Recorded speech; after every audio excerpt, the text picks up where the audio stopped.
அதனால் அஜித்தை மட்டும் இந்த படத்தில் பாராட்டிட்டு அடுத்து நம்ம என்ன சொல்கிறோன்னா, இந்த படம் பார்க்குறப்ப நமக்கு சுத்தமாக மூளை இருக்கக்கூடாது. மூளையை கழட்டிட்டு தனியாக வச்சுட்டு இந்த படம் பார்த்தா கூட நமக்கு செம்ம கடுப்பாகுது. இந்த படம் பார்க்குறப்போ படம் ஆரம்பத்துலேருந்து கடைசி வரையும் அஜித் தவிர்த்து வேறு யாராவது இந்த படம் பண்ணியிருந்தாங்கன்னா, ஐயோயோ காரி துப்பிட்டு வந்திருப்போம் இந்த படத்தை.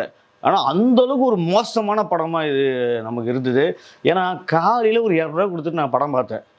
ஆனால் ஒரு 200 ரூபாய்க்கு ஒரு ஒர்த்தான ஒரு 10 ரூபாய்க்கு ஒர்த்தாக இதில் இருக்குதுன்னு பார்த்தா அஜித்தை விட்டுருங்க. ஏன்னா அஜித் சூப்பராக பண்ணியிருக்காரு, அவர் கால் செட் கொடுத்துருக்காரு. ஆனால் அந்த டைரக்டரை தான் நான் கேட்குறேன், தலைவா இவ்வளோ பெரிய தலை, இவ்வளோ ஆர்டிஸ்ட்டு, இதை வச்சு நீங்கள் இதுக்கு முன்னாடி படம் பார்த்தீங்கன்னா மார்க் ஆண்டனி அந்த படம் பண்ணியிருந்தீங்க. அதில் நல்ல ஸ்க்ரீன் ப்ளே இருக்கும். நீங்கள் அந்த டைம் ட்ராவலில் சூப்பராக லிங்க் பண்ணி அந்த அப்பன் பையன், இந்த டைம் ட்ராவல், இந்த அப்பன் பையன், இந்த அப்பன் பையன் அந்த விரோதம், இதெல்லாம் செம்ம சூப்பராக பண்ணியிருப்பீங்க. ஆனால் இதில் டேங்கப்பா ஸ்பெயின் நாட்டில் போயிட்டு அதுவும் தயாரிப்பாளர் மைத்திரி மூவிஸு வாரி வாரி கொடுத்தாருன்னு சொல்லிட்டு குருவி சுடுற மாதிரி எல்லாரும் சுட்டுனுக்கிறீங்க. ஐயோ இது நமக்கு நிறைய படம் வருது. இப்போ இந்த கேஜிஎஃப் வந்த பிறகு அதையே பேட்டர்னில் எல்லோரும் பண்ணுறாங்கன்னு வச்சுக்கோங்க.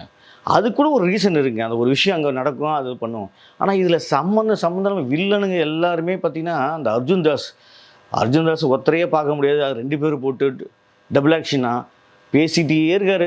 ஒரு சீனில் கூட உருப்படியாக ஒரு விஷயம் பண்ணல.